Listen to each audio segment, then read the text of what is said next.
Just a fair warning, this video may cause you to eat more fish. Most people believe that the great tasting fish starts at home, but I'm here to tell you, it starts at the water.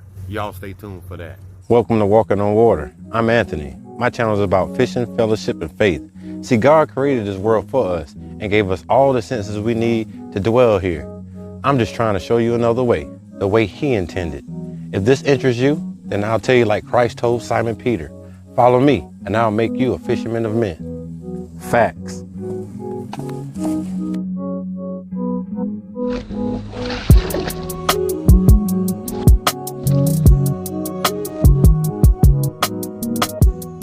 So are you coming?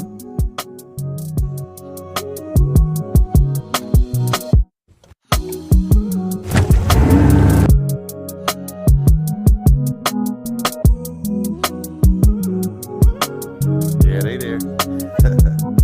Good load. Gosh.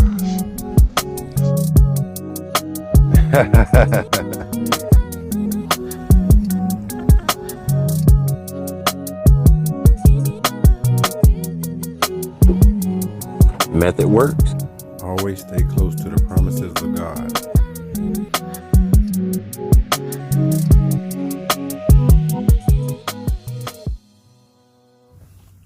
Welcome back to another episode of Walking on Water. Today, I'm gonna show y'all step by step how to prepare your fish before you take it home. Because it's winter time, the crappie that I'm gonna be looking for mostly is gonna be suspended. So I got good news. I got my new transducer, the LVS 34, and we're gonna go out here and put it to work. It's all about catching the big ones. I'm gonna be showing y'all step by step how to bleed your fish and prepare your catch for your table fare. Let's go get them. Just because I know somebody's gonna ask me, Anthony, how do you find your fish? So as you can see here, I'm along the creek channel, and I'm just gonna follow the creek channel along while I'm seeing bait fish. And there's some fish on bottom as well. I like to look for turns when I'm looking for fish. Now look at here. We got a bunch of bait fish. Got feeding fish. That's a big fish feeding on bait. And so this is a good area to start at. So that's where I'll be fishing. 18 foot of water. As you can see, the water temp is 55 degrees. Before I get started, I'm gonna show you what you need. Step one. Get you a gallon of water, some salt, and a bag of ice. Take your bag of ice, put it in your cooler, grab your gallon of water, add this gallon of water to your ice.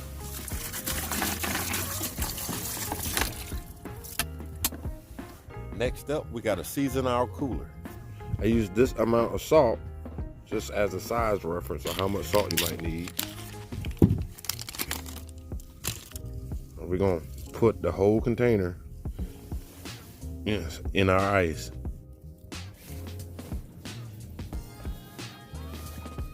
I'm going to explain the salt in a minute. Now that we got our cooler seasoned, it's time to fish. All right, right at 28, 29 feet, we got our first target. Y'all can see him. That's gonna be about a 6-second count because he's 12 feet deep. So let's cast on him.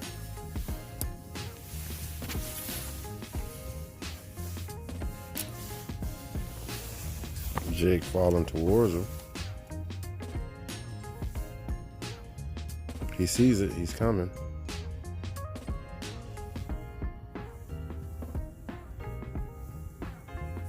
Got him.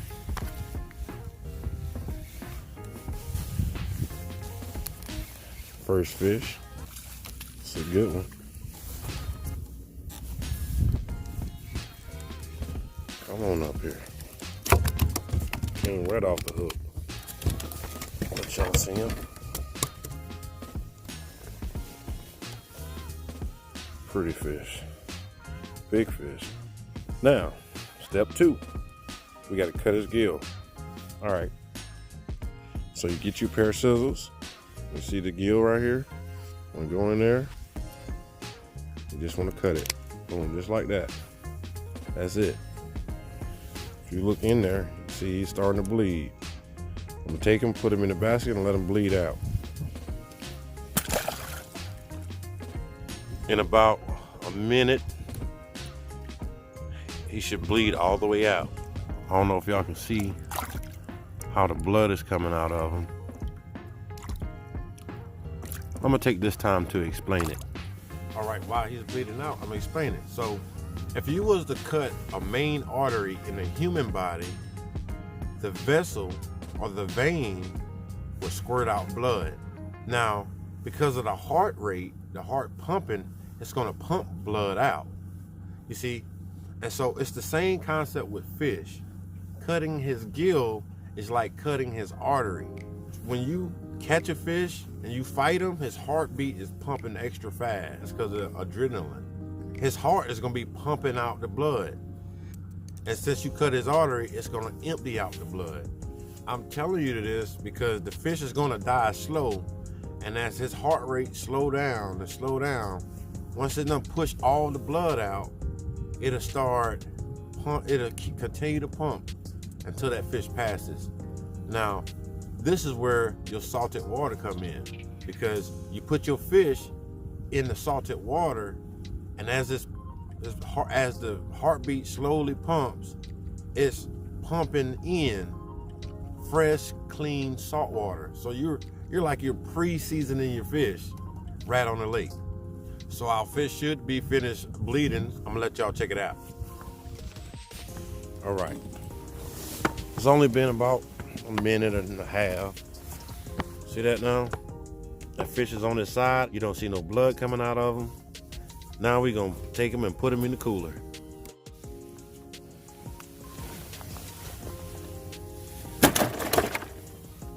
Just gonna lay him in the cooler like that. We're gonna go ahead and find our next fish. Our next fish looks like he's 36 feet out. I'm gonna turn. I like to get him in that 30-foot range so I can cast on him.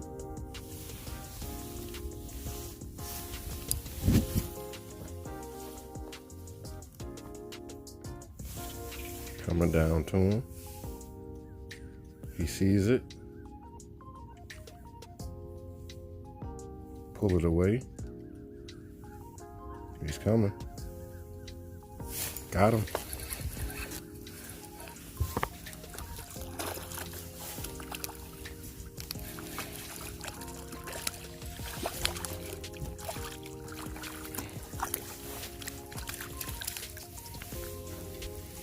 Another good fish.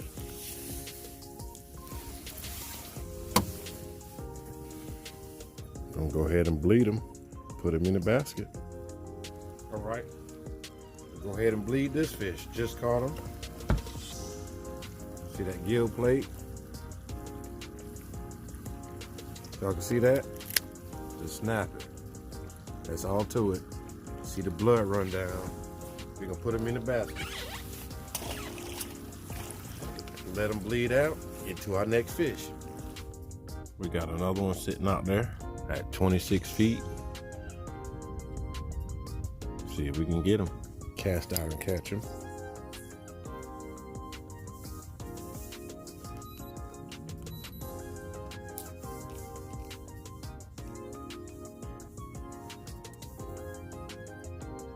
Make sure I see that jig falling towards him.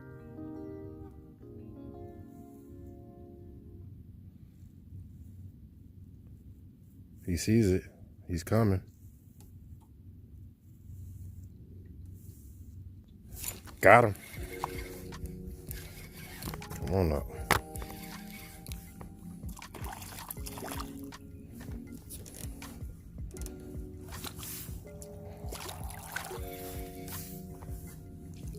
Another good one.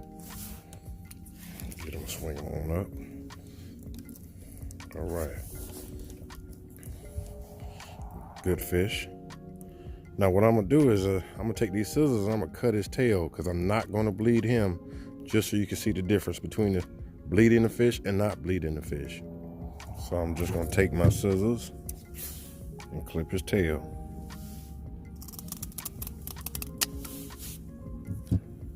His tail clip, we're not gonna bleed him. Put him in a basket.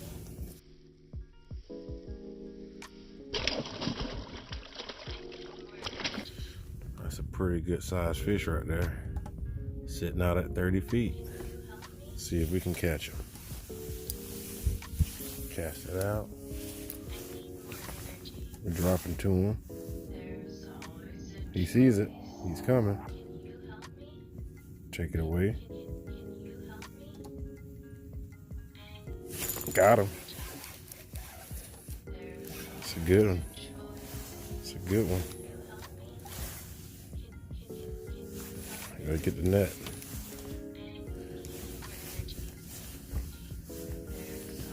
He's fighting. He's fighting.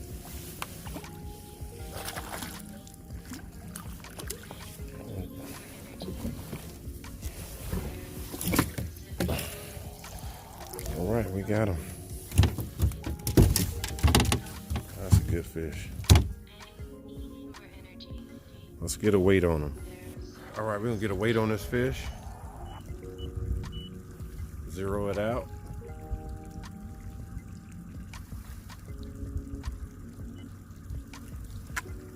£1 pound, 7 ounces. Y'all see it.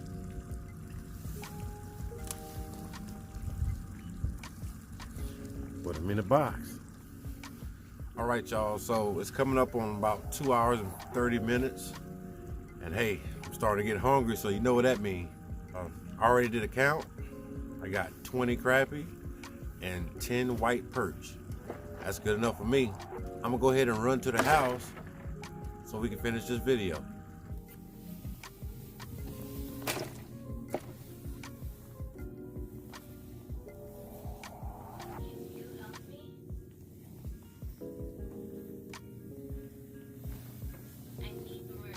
All right, so I'm back home, and now I'm gonna show y'all this fish has been bled. And remember, I cut the tail for the one that I didn't bleed.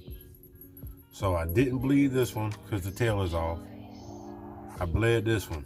So I'm gonna go ahead and we're gonna start with this one so y'all can see the difference.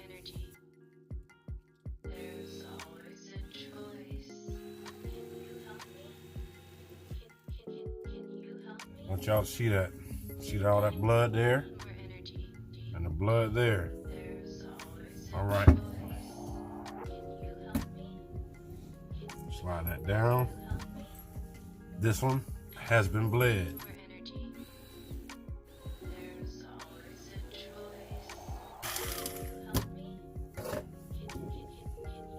Look at the difference. No blood. This makes a difference in how your food gonna taste. So I wanted to show y'all that. Now, of course, you can rinse this out and it'll be just fine, but why not just go ahead and start here? Nice and clear, no blood, versus this. I'm just about to fry these up for dinner, and I'll show y'all how I package them in the morning.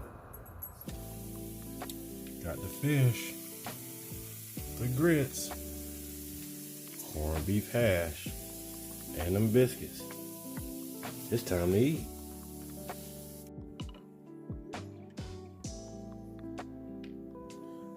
Now y'all know what comes next. So hey, I'm gonna finish my meal. I'm hungry, it's time to eat.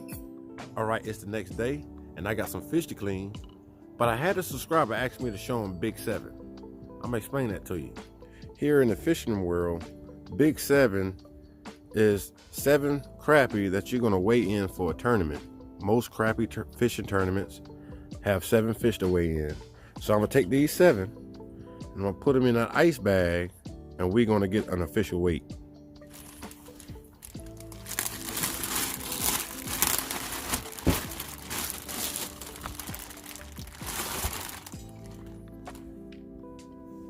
We can go ahead and attach this to the bag.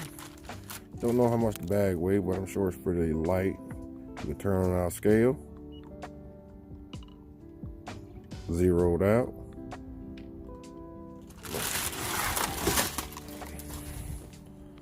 Let's see it.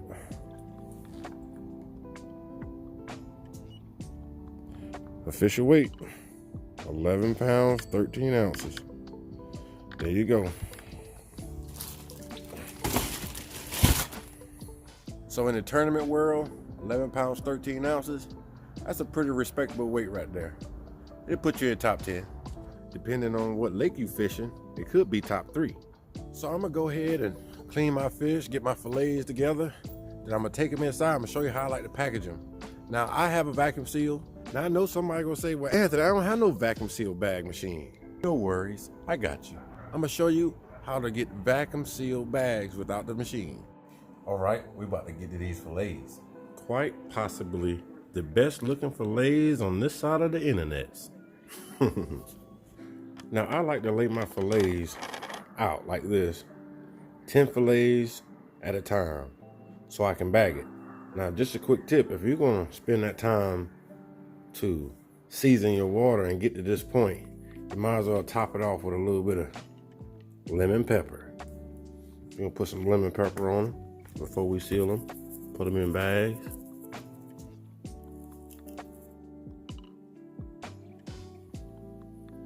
Now that they're nice and seasoned up, I'm gonna show you how I lay them in a bag, because this is important. See, when you're laying your fish fillets in your bag, putting them in there, you wanna lay them down flat. You don't want them stacked on top of each other. You wanna kind of fill them up and lay them down flat. Now the reason is, when you freeze them, when you go to unthaw them, you don't want it to take forever. You see what I'm saying? You really don't want it to take forever to unthaw when you're ready to eat. I put them in just like that.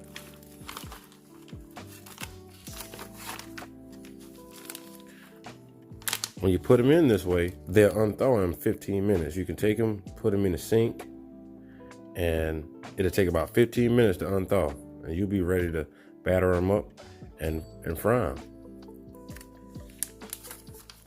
All right, got my 10 fillets. Let's get over here, this is a commercial vacuum sealer. I've used others, and this one is what works for me, as much as I'll be vacuum sealing. Turn it on. Open her up. As you can see, it's extra wide, so it fits any bags. And that's one of the reasons why I like it. And so let's get our fish.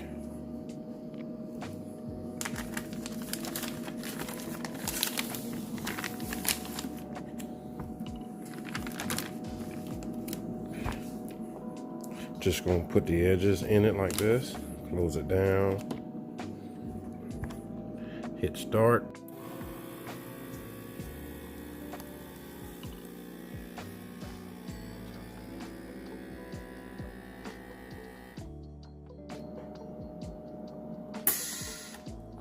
And just like that, that bag is done. Just a quick note, when you vacuum seal your bags, you're looking at 3 to 5 years that you can keep these fillets. That's a long time. For the purpose of this video, I'm gonna also show y'all what I used to do before I had a vacuum sealer, using this Ziploc bag. As you can see, I have gallon-sized freezer bags, and I've got my fillets ready. And so the whole purpose of getting the air out of these bags is so your meats or whatever you put in them won't get freezer burn, because air will cause your meats to get freezer burn.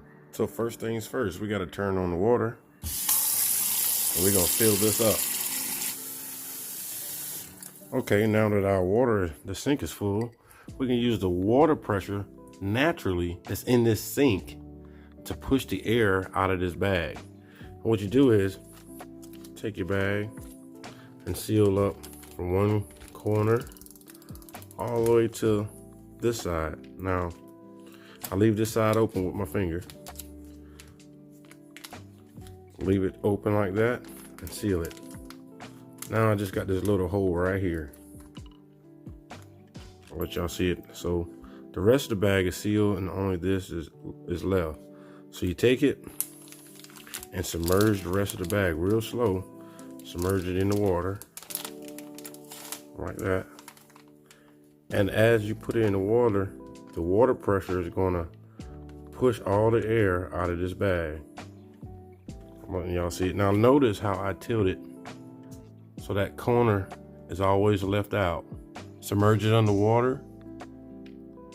And as I get to that corner, what I want to do is I want to seal the bag right there. Seal it. Pressed it down, and so now that bag is sealed. See if y'all can see that. See how tight that bag is now?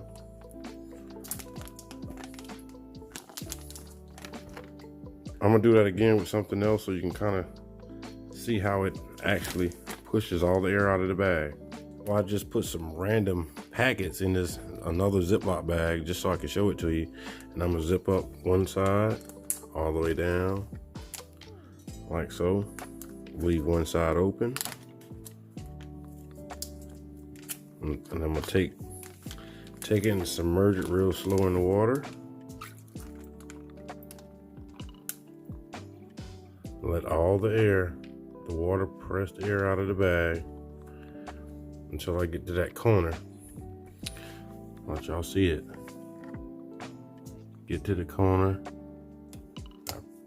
As I get there, press it out, pull the bag up. See how that's just holding in place? The pressure.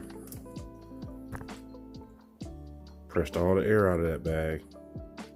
And that's how you do it. It works. Those packets won't move even when I'm shaking it. It's got a good grip on them. All right, y'all, so I think I covered what I needed to cover. I showed y'all how to bleed your fish, how you prep at the water, bring it home, how I like to prep using my my vacuum sealer right here. And I showed you if you don't need a vacuum sealer to actually vacuum your catch. So, you know, that's another tip for you. Hey, and I also want to say, hey, if you subscribe to this channel and you're new here, hey, I appreciate it. Just like I appreciate all my day oneers. You know, it's y'all in the comments that keep me going.